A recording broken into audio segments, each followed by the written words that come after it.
dengan tuduhan pasal 14, 1946 ini. Kita dengarkan langsung dari beliau apa saja yang dilakukan oleh pengacara. Silakan Bapak. Baik, jadi perkara MKC ini sebenarnya telah sangat cukup membuktikan tuduhan kami bahwa penyidik Cyber Polri berpihak. Artinya penyidik Cyber Barreskrim Polri itu tidak menjalankan fungsinya sebagai Polri pelindung, pengayom, dan pelayan masyarakat, tetapi lebih kepada tindakan-tindakan provokatif, di mana ketika MKC dilapor tanggal 21 di hari Sabtu, bulan Agustus 2021, tanggal 22 di hari Minggu, padahal itu hari libur dua-duanya, baik Sabtu maupun Minggu, penyidik telah memintai keterangan dari pelapor. Ini sangat singkat ini, artinya tidak sampai 1x24 jam mereka sudah bekerja, sehingga kita tidak paham kapan dia melengkapi administrasi penyidikan. Karena kalau terjadi pelaporan itu selalu diawali dengan SPKT, Sentra Pelayanan Masyarakat gitu ya, Sentra SP Pelayanan, K-nya itu Kepolisian, T-nya itu Terpadu. Itu selalu dimulai dari SPKT. Kemudian setelah dikumpulkan laporan dari pagi sampai malam atau sampai sore, itu baru dilimpah, misalnya ke Kabarreskrim atau ke Dir masing-masing. Itu dalam rangka melengkapi administrasi penyidikan. Kemudian setelah sampai ke Dir, artinya kita duga di hari Sabtu dan Minggu itu Dir istirahat atau libur. Barulah di hari berikutnya turun pelimpahan kepada, kalau dari Kabarreskrim ke Dir, kalau dari Dir ke Kasubdit masing-masing. Kalau Dir itu dipimpin Brigjen Pol, kalau Kabarreskrim itu Komjen Pol. Baru di hari berikutnya misalnya kalau dari Dir Brigjen Pol jatuh lagi ke Kasubdit, itu Kombes Pol. Dari Kasubdit dilimpahkan lagi dengan cara menunjuk kanitnya masing-masing, itu AKBP. AKBP inilah bersama timnya yang ditunjuk sebagai penyidik. Nah, penyidik ini setelah pada hari berikutnya barulah merancang kapan ini pelapor dipanggil. Biasanya pakai surat, bukan pakai lisan. Karena itu harus ada administrasinya tertulis kan gitu. Itu diperkirakan untuk memanggil itu butuh waktu 3 hari. Setelah diminta keterangan pelapor, bisa saja langsung dibawa barang buktinya. Misalnya dalam hal ini karena laporannya adalah pasal 28 junto pasal 45 Undang-Undang ITE, junto pasal 156 156A huruf A Kode Pidana, maka karena terkait tindak pidana elektronik atau ITE, maka dibawalah misalnya transkrip daripada YouTube-nya, termasuk juga videonya. Itulah menjadi barang bukti. Nah, sekaligus juga bukti, kan begitu ya, termasuk keterangan saksi itu jadi bukti. Nah, kemudian baru ditanya lagi apakah ada saksi pelapor maksudnya. Baru ditentukanlah kapan saksi dipanggil, kemudian ahli, karena ini menyangkut pasal 156 dan 156A, ini wajib ada ahli. Karena dugaan penistaan agama. Pasti harus memeriksa ahli di bidang agama, ahli di bidang bahasa, ahli forensik, elektronik forensik kan begitu ya. Kemudian ahli pidana. Pertanyaannya, kapan ini dilengkapi? Kalau dilapor 21 hari Sabtu, hari Minggu, pemeriksaan saksi langsung tersangka. Kapan gelar perkaranya? Peningkatan status dari terlapor menjadi langsung tersangka. Kemudian besoknya tanggal 23, penyidik sudah berangkat ke Bali untuk menangkap MKC. Kapan diterbitkan surat perintah penangkapan? Karena tidak ditemukan MKC di rumah kontrakan yang pertama, mereka bongkar itu rumah dengan cara menyuruh pendeta IKADEK untuk membongkar atas perintah polisi. Ini tidak lazim, ini terlalu bernafsu. Ini perbuatan melawan hukum. Karena membongkar rumah orang tanpa izin Ketua Pengadilan Negeri Badung. Karena tidak ditemukan setelah dibongkar MKC di rumah, lalu mereka kuasailah itu songkok, handphone dan laptop. Diambil oleh polisi. Lalu di mana makna penegakan hukumnya kalau boleh main ambil saja, membongkar saja? Di mana fungsi undang-undang itu KUHP, yaitu tata cara menegakkan hukum, yaitu hukum formil. Kan gitu. Kan situ kan diatur tata caranya bagaimana. Bagaimana cara menggeledah, bagaimana cara mengumpulkan barang bukti, bagaimana cara menyidik itu sudah termasuk pro justisia kan begitu. Bagaimana cara menetapkan tersangka, kan sudah diatur. Ternyata ini dilanggar semua. Pertanyaannya, siapa di belakang penyidik Cyber Polri ini sehingga mereka semua melanggar hukum dalam melaksanakan penegakan hukum kan gitu. Menegakkan hukum dengan cara melanggar hukum itu kejahatan. Nah, kita bandingkan misalnya dengan perkara satu lagi yang saya tangani. Saya kan menangani juga perkara Yahya Waloni. Yahya Waloni dilaporkan oleh klien saya April 2021. Tidak diapa-apain sampai dengan Agustus 2021. Dalam tanda petik tidak diapa-apain, tidak ditangkap, tidak ditahan. Tapi begitu ditangkap MKC tanggal 25 atas penculikan tanggal 24. Jadi diculik 24 di persawahan. 25 baru diterbitkan surat perintah penangkapan dan penahanan. Itu sudah terungkap kemarin dari hasil pemeriksaan penyidik Cyber Polri atas nama Sandi dan Tubagus, bahwa mereka menyerahkan surat perintah penangkapan penahanan baru di Polda Bali. Di Polda Bali itu tanggal 25. Diculik dari sawah itu 24. Nah, membongkar rumahnya 23, tidak berseragam polisi, tidak ada surat, kan begitu. Nah, barulah MKC dan istrinya diberi surat pemberitahuan penangkapan dan penahanan. Ini tidak lazim. Sedangkan kita bandingkan dengan Yahya Loni, begitu si MKC atau klien kami ditangkap, ditahan tanggal 25, lalu dibawa ke Jakarta, diminta keterangan tanpa didampingi penasihat hukum. Jadi 2 kali diminta keterangan di Polda Bali tanpa penasihat hukum.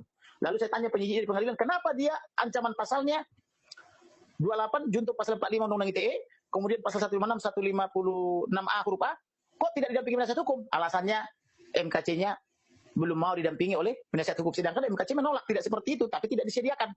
Oke, katakanlah MKC menolak, tapi yang tahu hanya Tuhan itu kebenarannya.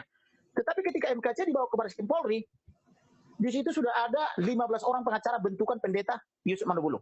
Sudah siap menunggu di ruang khusus di belakang resepsionis. 15 orang siap mendampingi. Tetapi tidak dipertemukan oleh penyidik Cyber Polri. Tetapi tetap diminta keterangan di tanggal 25 itu sampai tengah malam. Dalam hal ini sampai pukul 23. Kemudian menjelang pukul 24 dia dimasukkan ke rutan Baris Krim Polri tanpa boleh bertemu dengan pengacaranya yang 15 orang. Bentukan pendeta Yusuf Manobulu. Dengan alasan dari penyidik ini kena COVID. MKC kena COVID katanya. Padahal dari sejak ditangkap sampai sekarang MKC belum pernah kena COVID. Yang benar dia sakit gula tinggi, kemudian DBD, kemudian tangan bengkak karena bekas jarum infus. Itu yang dialami. COVID belum pernah. Artinya penyidik gagal menunjukkan bukti kapan dia kena COVID. PCR mana yang menyatakan dia COVID atau rapid antigen mana. Tetapi dikasih tahu kepada seluruh masyarakat, baik oleh penyidik maupun oleh pimpinannya, bahwa MKC ini kena COVID. Ini kan hoax. Maka kalau mereka menyebarkan hoax atau berita bohong kepada publik, maka mereka lah yang patut dijadikan tersangka membuat kabar bohong atau berita bohong, yaitu melanggar pasal 14 ayat 1 dan 2 Undang-Undang Nomor 1 Tahun 1946 tentang peraturan hukum pidana. Jadi mereka lah yang menyebarkan kebohongan, yaitu membohongi publik Indonesia, dan mereka tidak berhak berbohong. Karena kenapa? Mereka adalah representasi daripada negara Indonesia, sebagai pemerintah, sebagai penegak hukum. Dalam hal ini Polri kan tidak ada hak mereka untuk berbohong, karena mereka menikmati gaji dari hasil pajak masyarakat gitu loh. Kemudian dalam perjalanannya, karena sudah ditangkap MKC, maka ditangkap pula lah Yahya Waloni. Supaya kesannya seperti main catur atau main bola draw. Ya. Satu dianggap di Nasrani, walaupun KTP-nya Islam. Satu di Islam karena Yahya Waloni seorang mualaf, tadinya Kristen menjadi Islam, dan MKC diduga seorang murtadin. Jadi satu murtadin, satu mualaf. Jadi kesannya satu berimbang satu-satu nih. Tetapi yang menarik, MKC ini membuat video-video adalah salah satunya tujuannya membantah tuduhan daripada Ustadz Abdul Somad yang menyatakan di salib itu ada jin kafir menoleh ke kiri atau ke kanan, memanggil-manggil haleluya, haleluya. Saya sudah berumur 47 tahun, belum pernah melihat jin kafir, apalagi di salib. Yang saya pahami, yang di salib itu adalah Yesus juru selamat dunia. Bukan cuma penyelamatnya Kristen dan Katolik, tapi juru selamat dunia kepada siapa saja yang percaya. Tidak peduli agamanya, karena Yesus tidak beragama. Dia tidak pernah mengajarkan agama karena dia Tuhan. Bukti Yesus Tuhan adalah Yohanes 10 ayat 30, aku dan Bapa adalah satu katanya. Yohanes 1 ayat 1, pada mulanya firman, firman itu menjadi manusia, dan firman itu adalah Tuhan. Jadi Yesus itu Tuhan. Jadi dia tidak pernah mengajarkan agama. Yang diajarkan adalah keselamatan, pertolongan, kasih sayang, kan begitu, pengampunan, kan begitu. Nah, tetapi penyidik Cyber Polri, supaya ini tidak terjadi gejolak, dibikin satu-satu. Sedangkan Ustadz Abdul Somad biang kerok daripada penistaan itu sendiri, yang sewenang-wenang menista Tuhan dan menista agama Nasrani dengan menyatakan jangan sebut minggu karena minggu adalah 2 minggu gitu ya. Kemudian minggu itu adalah hari menyembah Tuhannya Kristen dan sebagainya. Itu sudah banyak penistaan-penistaan diucapkan oleh dia. Tetapi perwira tinggi Baris Krim Polri mengatakan Ustadz Abdul Somad tidak bisa ditangkap dengan alasan politis. Artinya Baris Krim Polri berpolitik dalam menegakkan hukum dengan alasan bahwa Abdul Somad di belakangnya banyak politisi atau partai-partai yang dianggap berkuasa. Nah, ini kepentingan kita. Lalu kemudian Yahya Waloni begitu sampai di rumah sakit dengan gagah langsung dibantarkan ke rumah sakit. Artinya dia tidak ditahan tapi menikmati fasilitas atau menikmati hak sebagai diduga persakitan di rumah sakit. Beda dengan MKC, begitu dimasukkan dia tanggal 25 ke rutan Baris Krim Polri oleh kepolisian Baris Krim Polri, sengaja dibuka tahanan-tahanan lain dan diprovokasi untuk menyiksa MKC. Padahal Indonesia sudah meratifikasi konvensi internasional tentang anti penyiksaan, yaitu Undang-Undang Nomor 5. Tapi disiksa dia sebanyak 3 kali, jam 1, tanggal 26, dini hari, jam 3, kemudian jam 15 sore. Dan yang menyiksa itu baik orang yang dalam tahanan, yaitu Irjen Pol Napoleon Bonaparte dan tahanan-tahanan lain dibiarkan oleh penjaga tahanan. Artinya ada pembiaran di situ. Kejahatan itu ada dua. Sengaja melakukan kejahatan namanya delik commission. Satu lagi membiarkan terjadi kejahatan namanya delik omission, itu membiarkan. Padahal ada kewajiban bagi anggota Polri, baik itu terutama itu penjaga dan kepala rutan, harus melindungi tahanan itu sebaik-baiknya. Karena tempat yang paling aman yang saya pahami di seluruh Indonesia adalah di Bareskrim Polri. Tetapi ternyata faktanya di Bareskrim Polri itu terjadi pelanggaran HAM yang sangat berat, yaitu tahanan yang baru dimasukkan disengaja disiksa dengan cara dibuka tahanan yang lain atau sel yang lain, dan kunci rutan nomor 11 diganti dengan nomor 14 supaya tahanan itu semua bebas menyiksa, dan MKC berteriak minta tolong tapi didiamkan oleh penyidik maupun oleh penjaga rutan. Dan jam 15 penyidik sengaja memanggil dia untuk diminta keterangan, tapi sebelum keluar dari ruang tahanan itu sudah menunggu di luar para penyiksa, yaitu Irjen Pol NB, dan dibiarkan oleh penyidik yang memanggil itu. Kemudian karena sudah babak belur, penyidik ketakutan dia mati, maka dibuatkan laporan polisi sebagai tameng perlindungan, seolah-olah ini disiksa oleh tahanan. Kemudian divisum sebentar ke rumah sakit Polri. Tetapi ajaibnya laporan polisinya hilang dan visumnya hilang, sehingga MKC harus menandatangani surat yang menyatakan itu hilang semua. Padahal yang memelihara adalah penyidik Cyber Polri.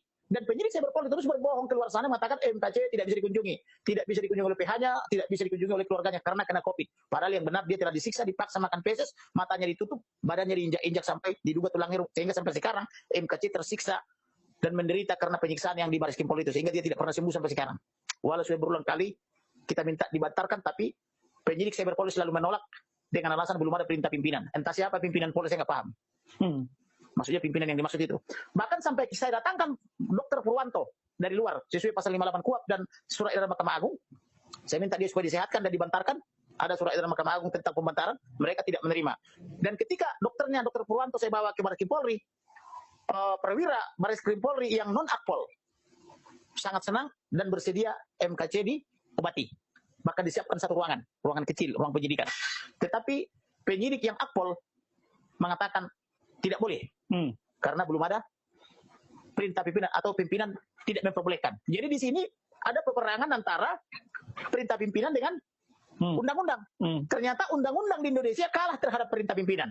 Yang lebih kuat adalah perintah pimpinan, bukan undang-undang. Padahal undang-undang itu dibuat oleh DPR RI bersama Presiden untuk kita patuhi bersama. Sedangkan perintah pimpinan itu adalah hanya berlaku seharusnya buat bawahan. Tetapi perintah pimpinan Polri bisa mengalahkan Pancasila, mengalahkan Undang-Undang 45, mengalahkan undang-undang. Walaupun mereka sibuk mengatakan aku Pancasila, kamu kan gitu, NKRI harga mati kan gitu, tapi mereka tidak menerapkan Pancasila, Undang-Undang 45 maupun undang-undang itu. Kemudian kita juga mengajukan pra peradilan untuk menguji tindakan penyidik-penyidik ini, karena di dalam berkas tidak kita temukan pendeta Ikadek, pendeta Jimmy dan pendeta Roma, tidak ada keterangannya, diduga dihilangkan. Lalu kita uji secara pra peradilan. Di pengadilan pun di Peja Selatan ada kenakalan. Undang-undang memerintahkan itu harus perkara putus dalam 7 hari. Tetapi pengadilan negeri Jakarta Selatan sengaja mengulur waktu 3 bulan, 3 minggu, yaitu mengundur sidang 3 minggu. Walaupun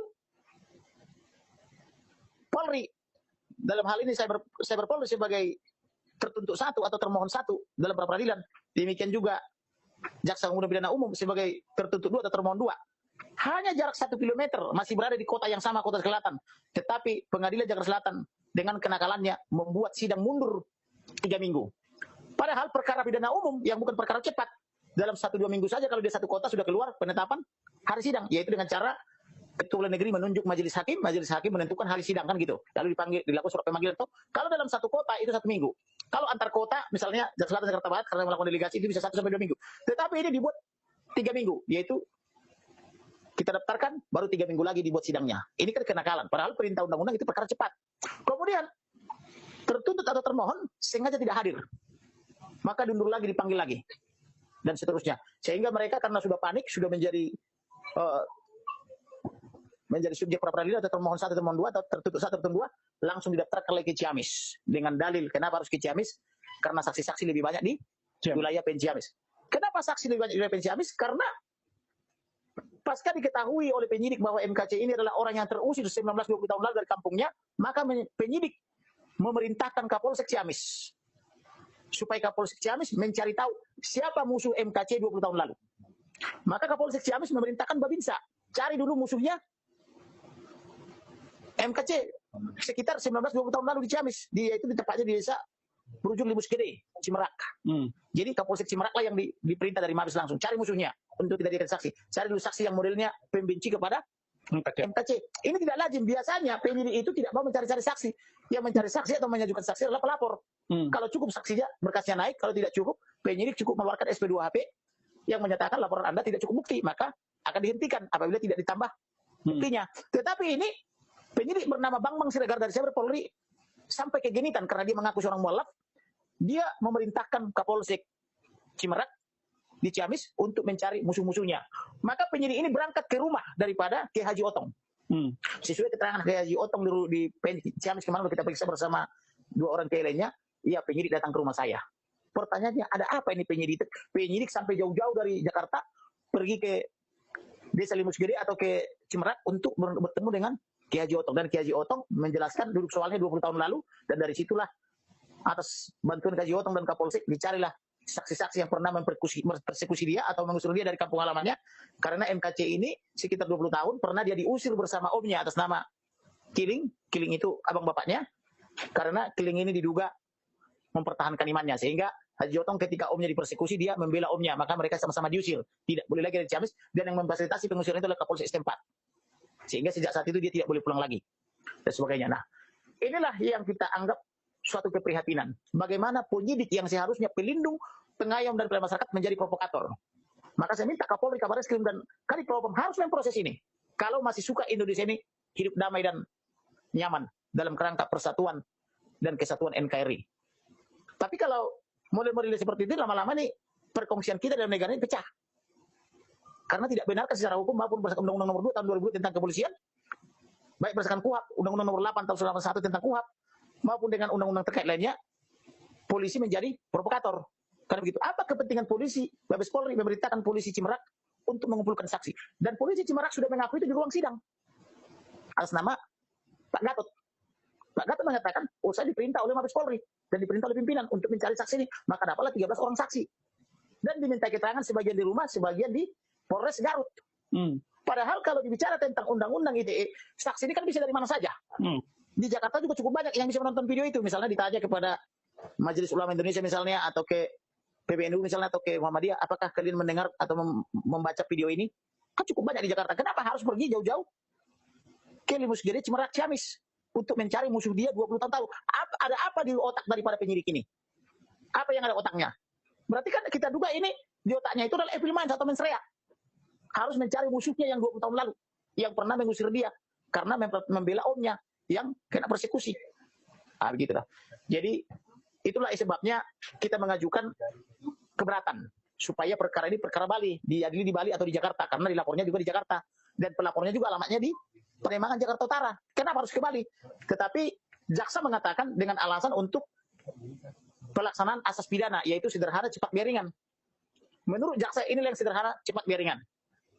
Yaitu kami harus pergi misalnya untuk sidang Senin, pergi ke Ciamis hari Minggu, harus menginap, harus keluar biaya berjuta-juta sekali berangkat, harus sidang tiap hari di sana, harus menyewa atau membayar hotel, nah kemudian harus meninggalkan anak istri 2, 3, 4 hari sekali sidang, karena seringkali dirancang sidangnya 3, 4 hari secara maraton. Misalnya minggu depan 3 hari dirancang, ini mulai dari Rabu, Kamis, Jumat. Jadi karena sidangnya Rabu pagi, tentu kami harus berangkat Selasa, meninggalkan anak istri, meninggalkan kantor.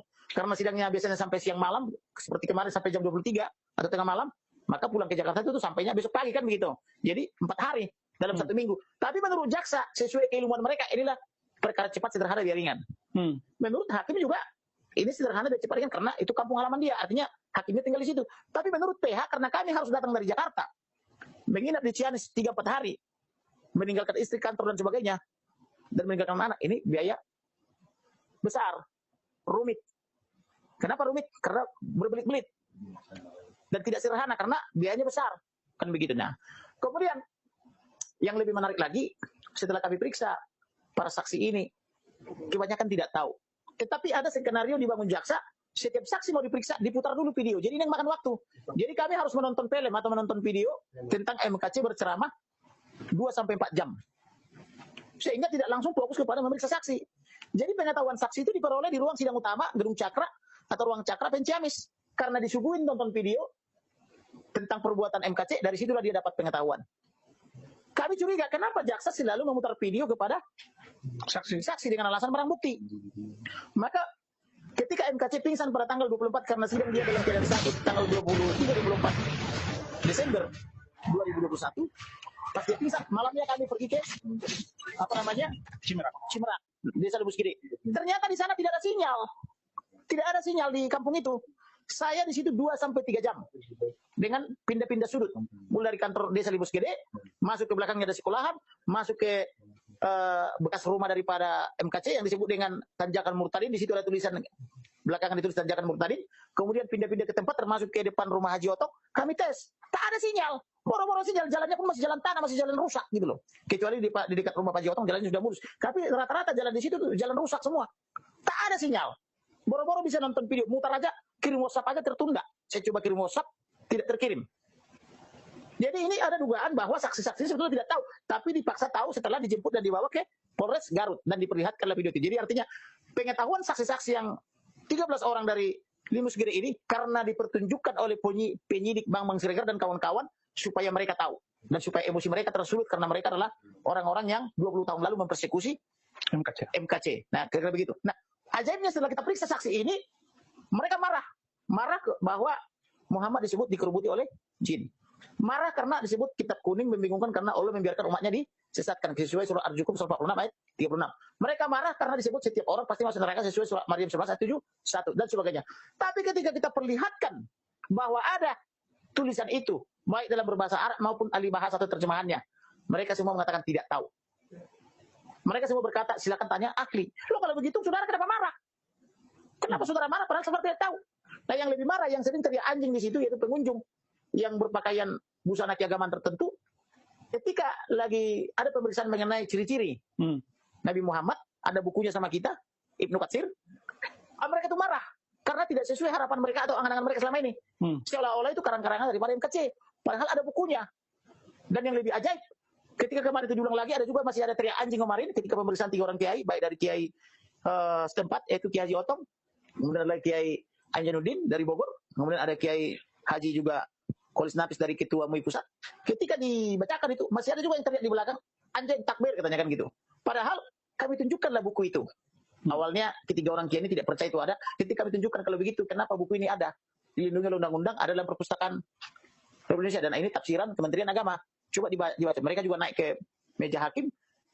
Mereka baca benar ada sampai mereka foto untuk mencari buku referensi itu. Artinya MKC tidak bisa disalahkan menggunakan buku resmi.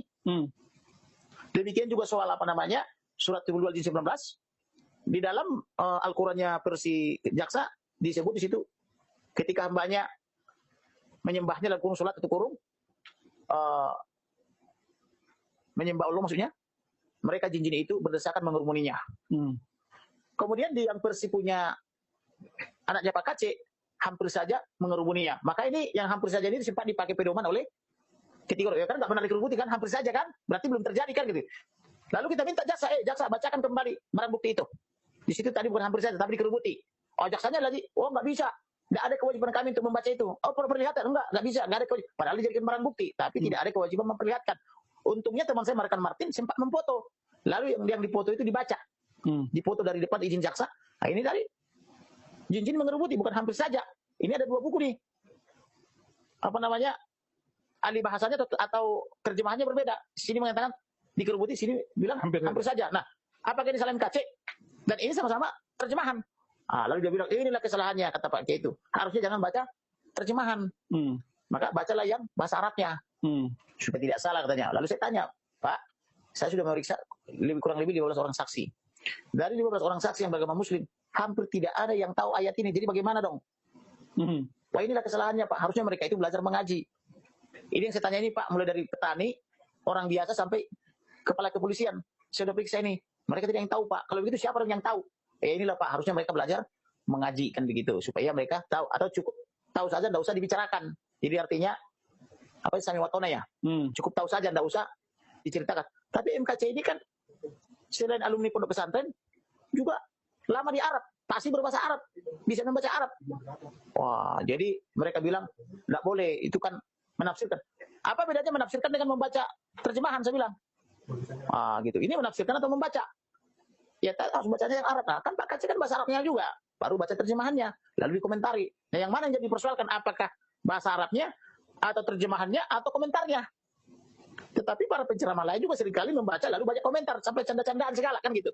Jadi ya tolonglah proporsionalkan begitu. Jadi semua ayat-ayat yang dibacakan oleh MKC itu sudah kita tunjukkan di meja hakim. Apakah karang-karangan MKC atau memang ada ayatnya? Memang setelah saya tanyakan, memang ayat-ayat atau surah ini tidak biasa diperdengarkan. Seperti Al-Jin, surah Al-Jin 72 19 ini memang tidak biasa, tidak umum lah. Kemudian ada yang Pak Kiai yang dari Rois NU yang dari Bogor mengatakan itu harus dibaca sejak ayat 1. Karena ini bicara tentang ilmu ketauhidan, kata beliau kan gitu. Itu kan pendapat beliau lah itu kan. Ya, artinya ayat ini tidak bisa berdiri sendiri. Kalau begitu, kalau tidak bisa berdiri, apa maksud ayat ini kan begitu kita tanya. Nah, jadi kemudian ya mereka mengatakan bahwa untuk menafsirkan ini harus yang pemahamannya level tinggi, tidak bisa yang level rendah kan gitu. Sudah harus begini, harus begono. Jadi Bapak itu sudah berpendidikan dokter menurut dia. Tapi ada juga beberapa ayat saya tanyakan kepada beliau, dia bilang tidak ada contoh. Saya minta dijelaskan tentang apa maksudnya Isa terkemuka di dunia dan terkemuka di akhirat. Lalu dia bilang itu tidak ada. Bapak jangan bilang tidak ada, belum baca atau tidak ada, itu beda itu. Mungkin Bapak belum baca. Oh iya belum baca katanya. Saya dengan terdakwa gitu. Lalu saya tanya lagi, bukankah umat muslim wajib melindungi umat Kristen sesuai perjanjian yang dibuat oleh Nabi Muhammad di Habasah?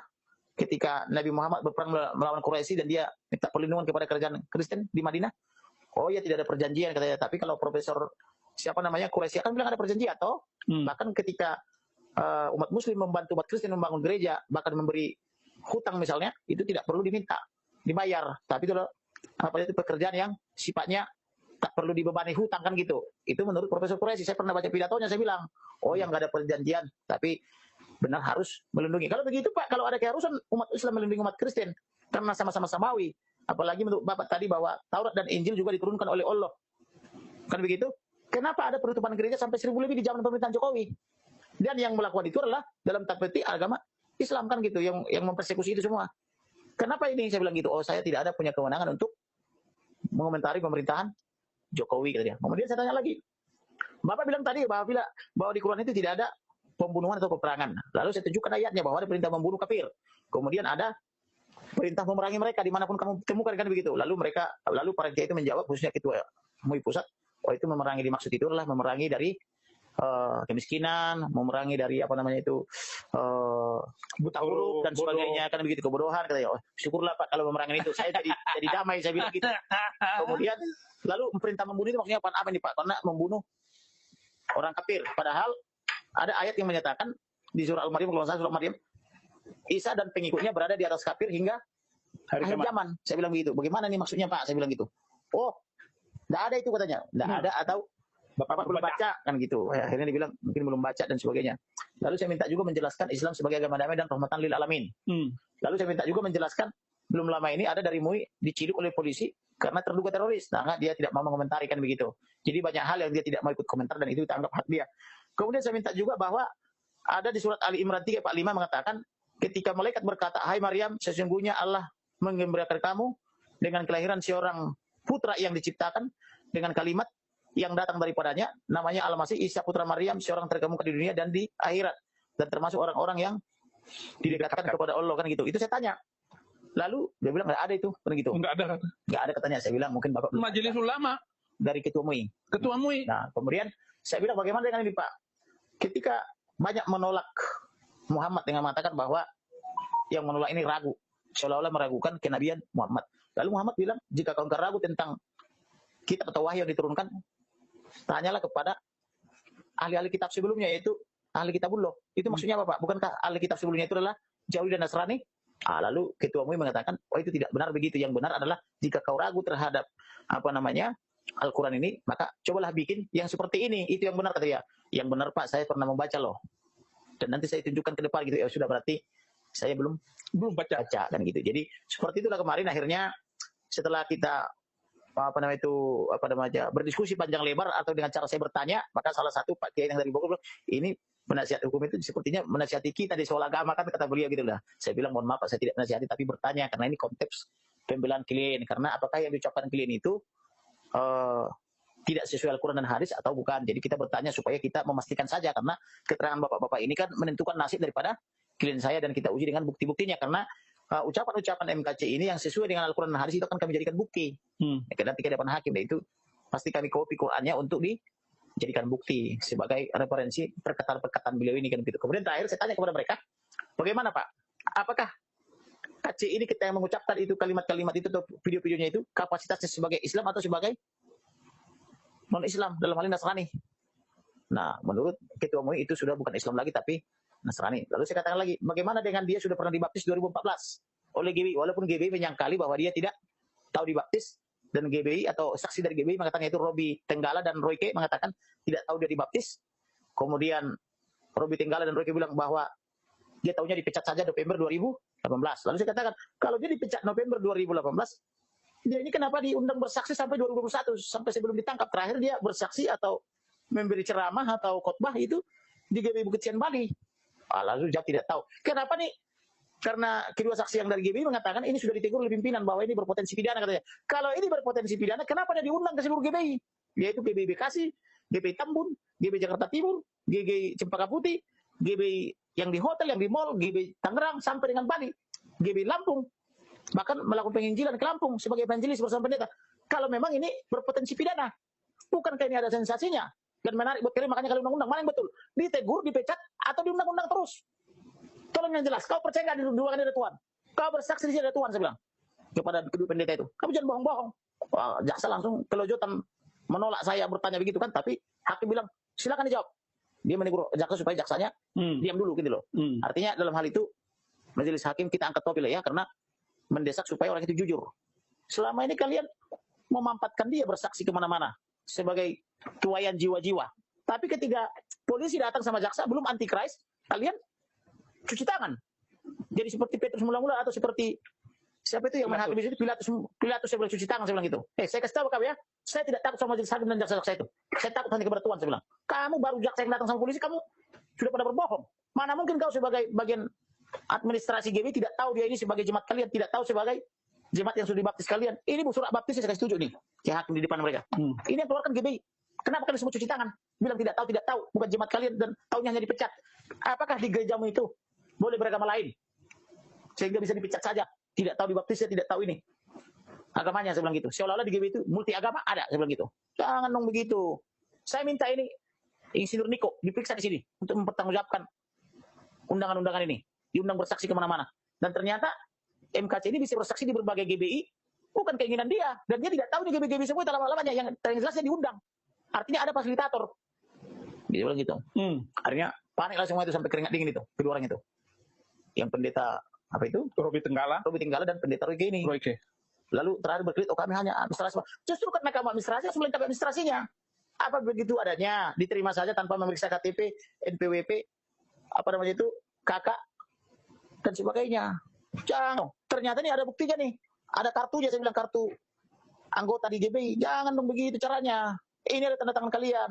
Di surat baptis juga ada tanda tangan kalian. Maka saya sebutkan orang-orang yang mengeluarkan surat baptis, kartu dua pengerja, baik buat Pak Kasih maupun buat istrinya. Kemudian ada lagi itu berbagai-bagai sertifikasi dari GBI. Sertifikasi lupa saya nama itu 100, 200, 300 seterusnya itu. Nah, ternyata ada. Lalu kalian tolak, saya bilang ini cuci tangan, hanya mau bisnisnya doang. Untuk meraih jiwa-jiwa ini dieksploitasi terus, tapi ketika ada masalah semua berpura-pura tidak kenal, saya bilang gitu. Gitu. Begitulah perdebatan kita. Jadi yang mau saya katakan adalah memang secara manusiawi ada ketakutan jika dipanggil polisi, jika dipanggil oleh jaksa. Tetapi janganlah kita lebih takut kepada polisi dan jaksa ketimbang kepada Tuhan, karena dibilang di dalam hukum Taurat itu, aku adalah Tuhan Elohimmu, jangan padamu ilahi lain kan itu, atau Allah lain kan gitu. Artinya di sini juga diminta kita harus lebih takut kepada Tuhan kita daripada dunia ini, daripada manusia. Masa dia harus dipanggil penyidik polisi dan jaksa sudah langsung cuci tangan gitu? Itu tidak benar gitu loh. Jadi ini juga koreksi kepada gereja-gereja, terutama pada gembala dan pendeta, jangan seperti itu.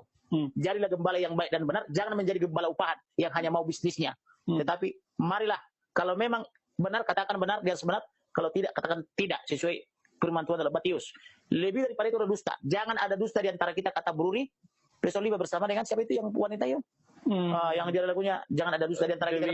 Dewi Yul gitu. Jangan dong. Masa Bruri Pesoliva sama Dewi Yul bisa mengatakan jangan ada dusta. Sedangkan orang-orang ini yang mengaku pengerja berdusta kan gitu, kan tidak boleh dong. Hamba Tuhan lagi. Pendeta. Makanya ada ayat juga saya tidak bermaksud menghakimi, Tuhan Yesus bilang tidak semua orang yang berseru-seru menyebut nama aku Tuhan Tuhan akan masuk kerajaan surga, tetapi Allah yang menjadi pelaku. Tapi kamu enyaklah kamu dari hadapanku karena aku tidak mengenal kamu, hai pembuat kejahatan, kan gitu. Jadi oleh karena itu ini koreksi nih. Jadi orang Kristen itu tidak boleh berbohong-bohong karena pembohong itu berasal dari si jahat. Si jahat itulah iblis. Maka Tuhan bilang iblislah yang menjadi bapamu. Sejak sembilan itu adalah iblis itu pembawa dusta atau pembuat dusta, bapak segala dusta, kan gitu loh. Jadi oleh karena itu nasihat saya kepada kita umat Kristen, belajarlah berkata yang baik dan benar. Benar katakan benar, tidak katakan tidak. Itu saja yang bisa jelaskan. Haleluya. Sebagai tambahan, Pak KC tanggal 24-25 itu dilarikan ke rumah sakit karena jaksa selalu keberatan dengan perkataan saya yang saya katakan ini orang sakit. Ini demam, pasti suhu tinggi. Malah saya khawatir jangan-jangan COVID, saya bilang gitu. Tapi untuk memastikan harus di rapid antigen atau di PCR dulu. Karena saya duga nih, dugaan utama saya ini DBD. Kemudian tipes atau COVID karena sudah berhari-hari demam. Lagi-lagi jaksanya bilang itu bukan kewenangan penasihat hukum, itu kewenangan dokter. Maka dipanggilkanlah dokter dan ambulan. Dokter mengukur suhunya 39,8, suhu daripada MKC. Menurut dokter kepada majelis hakim dia sehat, bisa beraktivitas. Maka saya marah, Pak. Saya katakan saya pergi ke mall dan ke perkantoran atau ke pelabuhan karena saya naik pesawat terus. Setiap suhu di atas 37 ditolak, 38 sudah ditolak dengan alasan sakit. Kenapa ilmu kedokteran lebih pasti di tangan Satpam? Padahal Satpam tidak mempelajari ilmu kedokteran, dia hanya lihat di digital apa itu, pengukur suhu itu. Oh, begitu 37 lewat, pulang, tak boleh masuk. Karena Anda dikualifikasi sakit. Kenapa ini 39,8? Karena saya konsultasikan juga dengan dokter-dokter saya, karena saya juga banyak melawan dokter sebagai legalnya. Bisa ratusan sampai ribuan juga, kalau saya hitung nanti. Mereka mengatakan harus bed rest, harus istirahat, harus bed rest, gitu loh. Kenapa kau bilang sehat? Ini praktik akan saya laporkan nanti ke ini dan MKEK. Maka jaksanya lagi-lagi marah dengan mengatakan ini bukan kualifikasi penegak hukum, tapi dokter sudah bilang sehat. Jadi dokter ini seperti dalam tanda petik diintervensi. Walaupun sakit dia harus katakan sehat. Ada kurang lebih 6 orang timnya itu dari RSUD Ciamis. Maka saya katakan saya akan laporkan saudara malpraktik. Bagaimana suhu 39,8 sampai suhu 42, you bilang masih bisa beraktivitas walaupun disebut beraktivitas ringan. Di mana sehatnya kan gitu. Akhirnya karena dokter selalu bilang sehat, maka kami sidang non-stop dari tanggal 23 pagi sampai malam, lanjut lagi tanggal 24, akhirnya pingsan. Udah pingsan pun dokter masih bilang sehat, cuma lemas saja. Saya bilang observasi dulu dong. Masa kau cuma tes suhunya, selalu bilang saya anak kecil pun, anak saya umur kelas 6 SD. Bisa kalau cuma gini-gini doang. Dia sudah belajar ilmu kesehatan modern, apalagi sekarang ada aplikasi Google. Observasi dulu dong gitu. Akhirnya saya ajukan surat malam itu juga, minta kepada majelis observasi dan pembantaran atau perawatan. Tetapi majelis hakim karena alasan dokter bilang sehat, dikeluarkanlah surat penetapan 1 kali 24 jam. Tanggal 25 saya dapat laporan bahwa trombositnya turun di bawah 40.000. Maka saya bilang kalau trombosit turun, dugaan pertama kali walaupun diagnosa belum ditegakkan oleh dokter, ini DBD. Maka harus segera transfusi darah, khususnya transfusi trombosit. Didiskusikan usulan saya itu, akhirnya di sisi dokter, maka ditransfusi dia 2 kantong, kemudian 4 kantong, 6 kantong sampai 10 kantong. Tapi tidak loncat-loncat juga. Maka kemudian hari Seninnya saya datang lagi bersama Desi, dibawakanlah sop dari Cililitan Mayasari. Begitu diminumkan sop itu 2 kali, langsung lompat dia. Dari 40.000 langsung 105.000. Nah, begituan kan? Ini hanya dengan minum sop itu yang dari Mayasari itu. Nah, sop obat ini setelah diminum dia langsung lompat. Kemudian sempat suhunya 42 tapi turun lagi. Nah, inilah menjadi dasar langsung dipakai jaksa membawa pulang. Baru diangkat 112.000, dari 105.000 lompat lagi ke 112.000, langsung dibawa pulang. Saya bilang ini belum waktunya. Sehatkan dulu, gulanya masih tinggi, masih 476. Tadinya 460, turun sedikit. Harus dikasih insulin, saya bilang. Misalnya insulinnya itu bisa pilihannya Langtus malam hari warna abu-abu, siang hari tapi tidak. Saya ini mengelola rumah sakit, ngerti saya mengelola hukumnya, saya bilang gitu, saya legalnya. Secara umum saya ngerti itu, tapi langsung dibawa pulang, akhirnya tak sembuh. Jadi dia bawa pulang, akhirnya ini bengkak. Karena kenapa? Karena ada bekas luka jarum infus itu, luka karena nggak ada diberikan obat gula secara infus itu ya, untuk menurunkan gula dalam darah, maka bengkak lah ini. Sehingga nyut, maka kita sidang tanggal 17 itu masih keadaan sakit. Sidang dari pagi sampai sore dia jatuh lagi, itu dilarikan lagi ke rumah sakit Ciamis. Tanggal 18 Januari 2022 sidang lagi. Malam hari dia selesai pemeriksaan 3 orang kiai itu terakhir. Sebelumnya 2 orang polisi dari Siber Polri atas nama Sandi Karisma sama Tubagus, dan sebelumnya ada beberapa saksi lagi yang pending tahun 2021 yaitu dari 6 orang hari 4 orang. Maka malam itu juga dilarikan lagi ke rumah sakit, dan saya juga lagi surat resmi saya pinjam ketik komputernya pengadilan sampai itu jam 23.30 atau setengah 12, maka keluarlah penetapan lagi 1 kali 24 jam untuk mencari tahu kenapa ini bengkak. Apakah ada nanah di dalam atau bagaimana kan gitu. Karena masih bengkak begini. Kemudian gulanya naik menjadi 579. Gula 579 bahaya bos, saya bilang. Akhirnya saya diundang oleh hakimnya ke atas bersama jaksa, dan ternyata dia sependapat dengan saya karena istrinya ternyata dokter. Istri saya juga sebenarnya dokter, tapi karena dokter Sudi Ciamis selalu bilang sehat, ya kita nggak bisa apa-apa. Kita harus menghargai ilmu dokterat. Sebenarnya istri saya juga dokter, kata beliau, dokter gigi. Saya juga mengerti apa yang diucapkan oleh PH itu. Oleh karena itu, saya diminta mengajukan lagi surat untuk pembantaran. Maka saya ajukan. Tapi kedua 1 kali 24 jam dari tanggal 18, berarti kan tanggal 19 dia harus masuk lagi. Ketika baru dimasukkan lagi tanggal 19 ke apa namanya? Ke SUD Polsek Ciamis, Polres Ciamis, karena dari 18-19 dia sudah di dalam RSUD itu. Maka dia mau dipaksa pulang tanggal 19. Saya menolak, saya minta menandatangani berita acara penolakan. Karena saya sudah ajukan surat minta pembantaran. Saya sudah tentukan dasar hukumnya baik undang-undang maupun semanya. Tolong Pak soal itu. Akhirnya per hari ini resmi dikeluarkan surat pembantaran dengan waktu yang tidak tertentu supaya sehat. Nah, puji Tuhan, artinya majelis hakim sudah semakin memahami bahwa apa yang disampaikan dokter itu adalah dalam tanda petik diintervensi. Dan dokter ini juga termasuk juga tadi malam yang mengusulkan supaya diobati. Artinya sudah mulai paham mereka, karena kita juga ternyata lebih paham ilmu kedokteran. Karena saya bilang saya tidak mungkin bisa membela dokter kalau dia disangka malpraktek kalau saya tidak mengerti ilmu kedokteran, Pak. Saya bilang gitu. Jadi tolong dong, bukan saya sok-sok hebat di bidang kedokteran, saya bilang. Tapi saya buktikan saya mengelola legalnya rumah sakit 117, saya bilang gitu.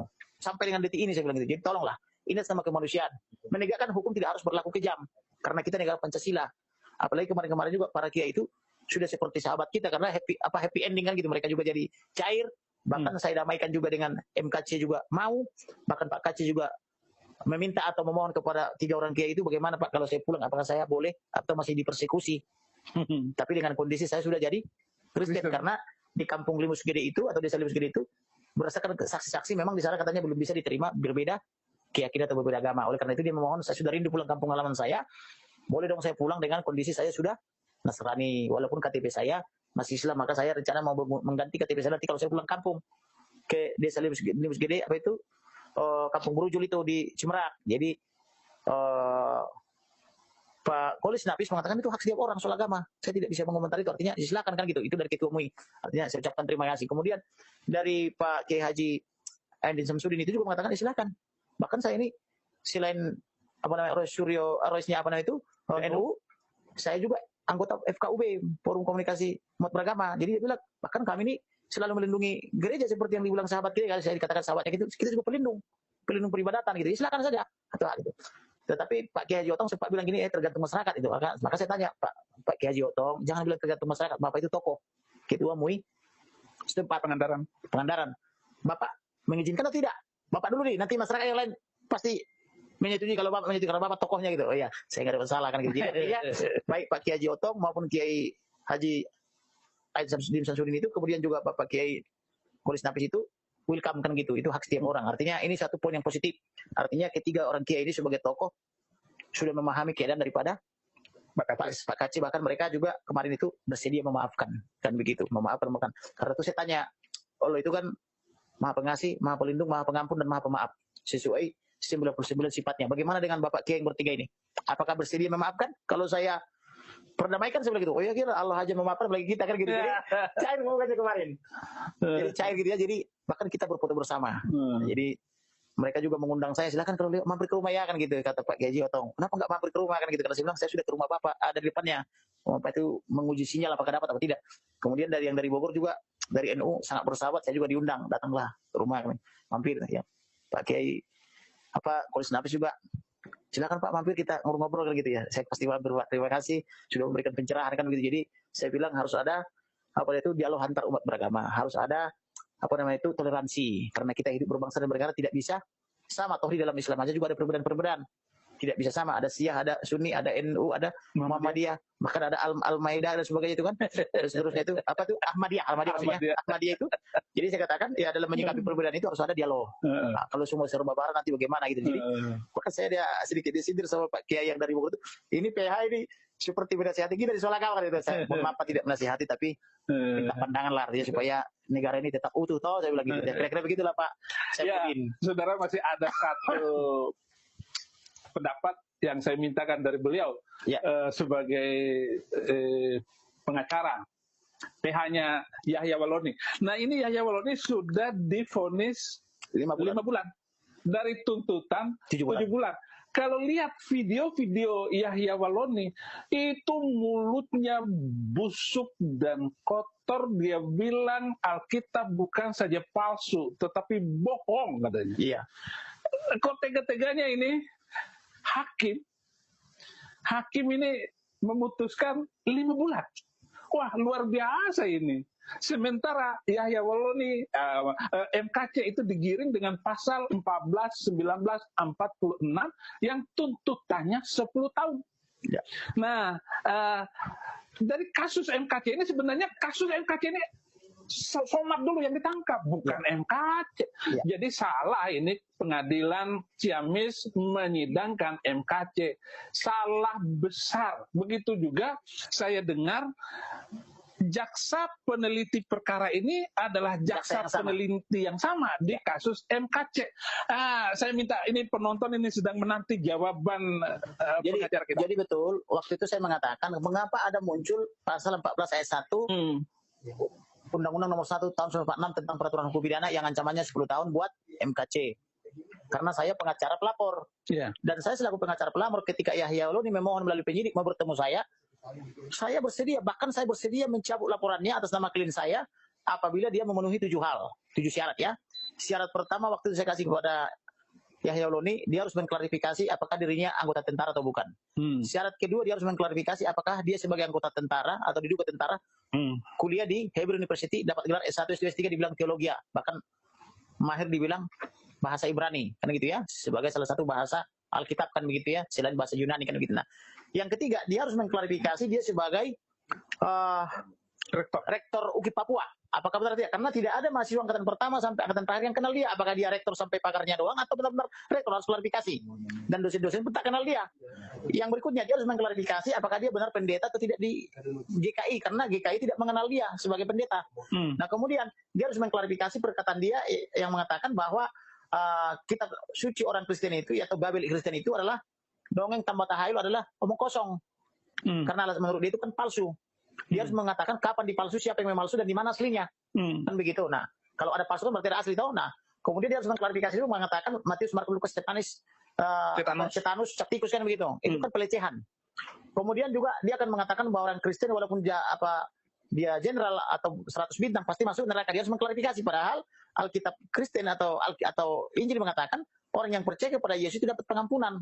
Apalagi menurut pasal 14 Yohanes 14 ayat 6 bahwa Yesus adalah juru selamat dunia dan setiap orang yang mau masuk surga harus melalui dia, kan gitu. Melalui Yesus Kristus sesuai Yohanes 14 ayat 6 itu ya. Nah, harus klarifikasi itu. Nah, kemudian yang keenam, dia harus klarifikasi yang mengatakan bahwa Roh Kudus itu Roh Kudus. Sedangkan itu penistaan kepada Roh Kudus, kan gitu. Sedangkan Yesus mengatakan penistaan kepada Roh Kudus atau hujat kepada Roh Kudus tidak bisa dimaafkan. Kan begitu. Nah, yang ketujuh, dia harus ucapkan itu di sebelah kiri saya dengan cara duduk atau berdiri di hadapan wartawan dalam luar negeri yang saya undang. Nah, itulah saya kasih syarat. Kalau sudah dilakukan 7 syarat ini, karena saya suka angka 7, saya garansi saya cabut laporannya minimal ke tangannya. Kalau polisi membebaskan dia dengan alasan restoratif justice, saya dukung. Dia lebih bagus dia pulang sama anak istrinya, bersama-sama dengan anak istrinya, daripada dia di rutan. Ini hanya menambah beban negara, karena negara harus pinjam uang ke sana kemari supaya menghidupi mereka, tahu kan gitu. Tapi kalau tidak diklarifikasi, ya saya belum mencabut laporan atau minimal keterangan. Tetapi apabila polisi tak meneruskan laporan polisinya, itu setidaknya nanti di hadapan hakim itu akan meringankan dan dipakai oleh jaksa yang meringankan. Kalau sudah dimaafkan, dipakai juga hakim itu pertimbangan sebagai yang meringankan. Saya bilang, ternyata Bapak Yahya Waloni tidak memenuhi 7 syarat itu, maka saya tidak cabut. Yang dilakukan oleh Yahya Waloni adalah mengganti pengacaranya di ruang pra-peradilan selatan. Yang kedua, mencabut pra-peradilan. Yang ketiga, meminta maaf. Saya kan minta 7, dia lakukan 3. Maka saya tidak mencabut-cabut. Tetapi PGI melalui bagian humasnya langsung menyambar dengan mengatakan kami memaafkan. Nah, jadi saya katakan PGI cari panggung. Apa sih PGI? Emang dia pelapor? Emang dia kok dapat kuasa? Apa dia dapat kuasa dari surga memaafkan dosa kepada Roh Kudus atau hujat kepada Roh Kudus? Apa PGI lebih suci daripada Yesus? Karena Yesus bilang tidak bisa dimaafkan dosa kepada Roh Kudus. Saya pun tidak berani juga memaafkan itu, karena itu bukan ranah saya. Nah, inilah. Jadi ternyata kemarin di pengadilan pun dia tidak diterapkan mulai dari penyidikan pasal 14 ayat 1 dan 2 Undang-Undang nomor 1 tentang peraturan hukum pidana. Tidak ada PC 11 buat dia. Jadi dia normal saja pasal yang dilapor-pelapor oleh klien saya, pendeta yang dari Indonesia Timur itu saja yang dipakai. Nah, tidak ada penambahan pasal. Beda dengan MKC ditambahin pasal oleh jaksa peneliti berkas. Jadi jaksa yang sama mengaku di hadapan saya di depan pengadilan, oh ya saya juga jaksa penelitinya. Loh, kalau Anda jaksa penelitinya, kenapa berbeda treatmentnya? Kenapa yuk kepada seorang mualaf tidak menerapkan pasal itu? Di mana mualaf itu menghujat-hujat Tuhan Roh Kudus dan mengatakan Bible Kristen itu palsu tanpa bisa membuktikan dipalsuannya, bahkan menyetrakan orang-orang suci seperti Matius, Markus, Lukas sebagai Capticus Stefanus, Tetanus dan sebagainya, saya bilang gitu. Itu salah gitu, karena itu dari corong yang sama keluar produk yang berbeda terhadap tersangka yang sama. Bahkan MKC itu bisa membuktikan ayat-ayat atau surat-surat yang dipakai sebagai dalilnya, yaitu surat 72 19, surat Maryam 1971, surat Maryam 1933, bahkan surah Ali Imran sama surah Al-Zukhruf. Artinya ada dasar dia, beda dengan si Yahya Waloni. Nah, tetapi dengan dia dituntut hanya 9 tahun oleh Baringin Sianturi dari Kejaksaan Agung, saya sudah mengatakan hukuman dia 5 bulan. Karena tradisi pengadilan itu kalau tuntutannya 7 bulan, maka dikali dikurangi 1/3. Maka yang dipakai 2/3. 2/3 dari itu kan kurang lebih 5 bulan toh. Maka sebelum jadi polis hakim saya sudah mengatakan bahwa itu kena 5 bulan. Karena rumusnya di situ selalu dikurangi 1/3 dari tuntutan jaksa, walaupun tidak mengikat, tapi itu tradisi yang sudah berlaku turun temurun. Nah, secara presiden, kalau kita menganut doktrin presiden seperti di Amerika, maka pencuri 1 ayam di Medan harus sama hukumannya dengan pencuri 1 ayam di Jakarta. Demikian juga di Bali, demikian juga di Papua, kan gitu. Harusnya begitu kalau pakai doktrin of presiden, kan gitu. Karena dalam istilah hukum itu, dalam penerapannya ada doktrin of presiden, ada jurisprudensi, kan begitu. Nah, maka dalam perkara ini, walaupun harapan kita MKC harus bebas karena ada dasar-dasar daripada teologis yang diucapkannya itu, maka harusnya MKC juga tidak diterapkan pasal 14 ayat 1 dan 2. Kemudian juga tuntutannya juga harus ringan, kan begitu. Karena Yahya Waloni tentu ringan. Jangan sampai orang nanti mengatakan, oh kalau terduga atau tersangka dari umat muslim, oh ringan. Kalau dari non muslim, oh diperberat. Ini yang tidak benar. Jadi hancurnya suatu rumah tangga, hancurnya suatu organisasi, hancurnya suatu negara adalah karena perbedaan sikap dan tindakan, atau ada standar ganda. Jangan dong ada standar ganda. Tapi kalau misalnya presidennya cinta kepada semua suku, cinta kepada semua warga, tidak membuat perbedaan-perbedaan, pasti negaranya kuat. Rumah tangga juga begitu. Kalau bapak rumah tangganya cinta kepada istri dan anak-anaknya semua, berlaku adil, tidak pilih kasih, maka rumah tangga itu juga pasti kuat.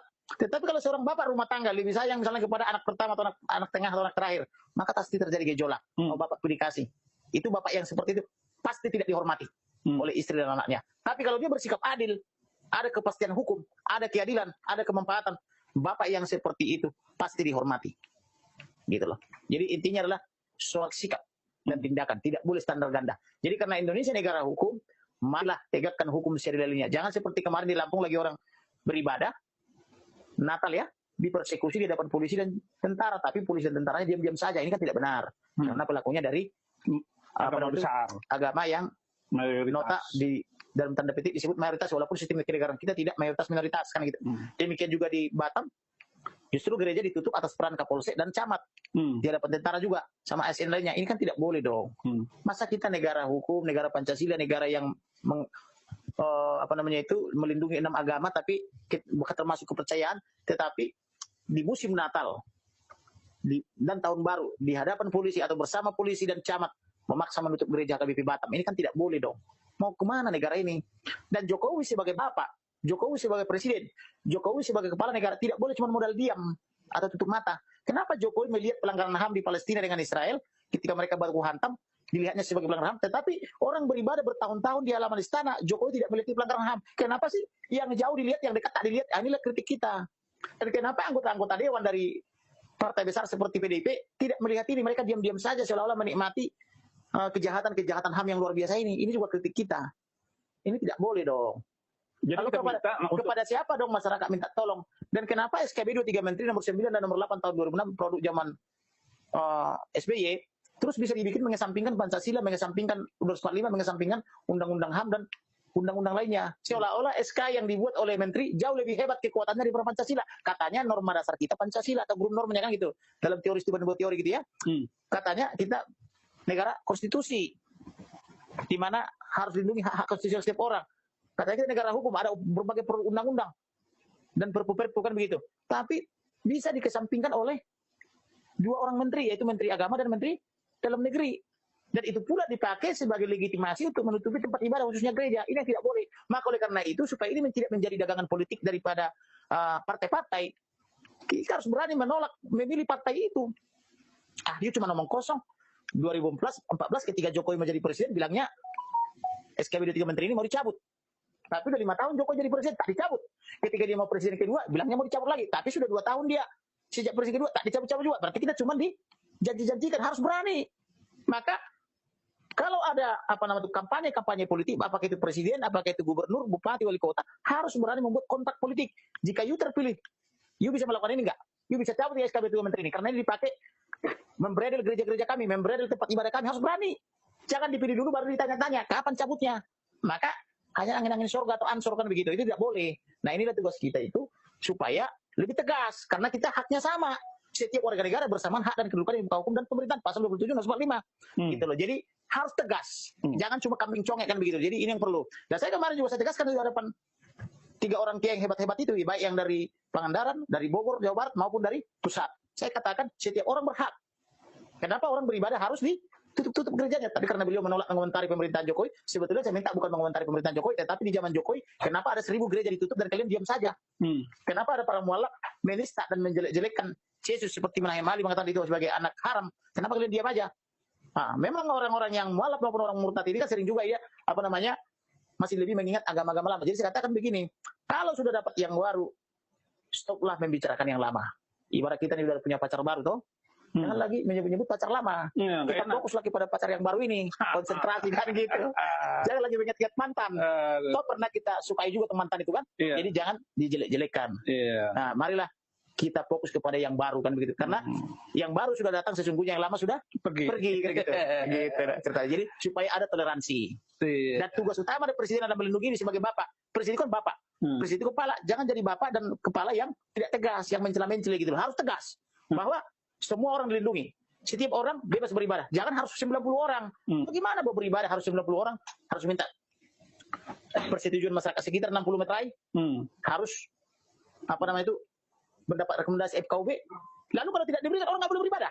Lalu di mana makna negara Pancasila? Nah ini harus tegas. Nah maka saya selalu membicarakan SKB 23 harus dicabut. Tidak ada kata lain selain dicabut itu. Karena itu bertentangan dengan Pancasila, bertentangan dengan 45, bertentangan dengan undang-undang di atasnya kan gitu. Bertentangan dengan perpu maupun peraturan presiden. Harus dicabut. Tidak boleh berlaku di SKB 23 menteri. Gitu. Saya ini korban penistaan agama. Ketika saya hari vonis untuk saya, itu jaksa bilang begini dan diminta maaf kepada saya, jaksa yang menuntut saya di pengadilan Tangerang.